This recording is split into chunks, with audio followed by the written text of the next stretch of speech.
ቢኖርም ባኖርም ትርጉም የለውም። አያልፍም። ሰው ዝም ብሎ ያልፋል ይልሻል። አያልፍም። የሚያልፍ ቢሆን ባለፈ በእናትሽ ስንት ተንከራተትኩ። አያልፍም ግን አያልፍም። ሰው ይላል ባፍማ ቀላል ነው ያልፋል ማለት መቼ ነው? ከሞትኩ በኋላ ወይ ራሴ ካጠፋው ከሳትኩ በኋላ ቢያልፍ ምን ዋጋ አለው? በሰዓቱ እንዲወጣል ያንልሽ ተመችቶን እንዳትይ እንዴት በሽ ከፋኝ እንዳትይ እንዴት በሽ ስቃይ ሆነ መሃል ላይ ገባ። አንዳንድ ጊዜ ማስልክ ይውላ ጠፋዋል።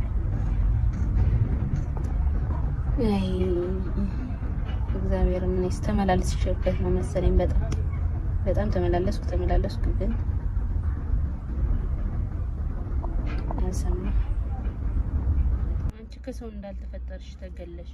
እግዚአብሔርን በጣም ነው እኔ እንጃ መራራም ሁሉ ጊዜ ነግረዋለሁ ግን እድሜ ልክን ከባድ ነው ማለት ነው። ለምን እንደዚህ ታስቢያለሽ? ከፍቱ እንዳሁን እንጂ በጣም ራሴ እየፈራሁ ማለት ነው። ለምን ነው የምትፈሪ? ውስጤ ጥሩ ስሜት አይደለም። ውስጤ ይፈራ ምን ያልኩሽ እኮ ቢኖርም ባኖርም ትርጉም የለውም።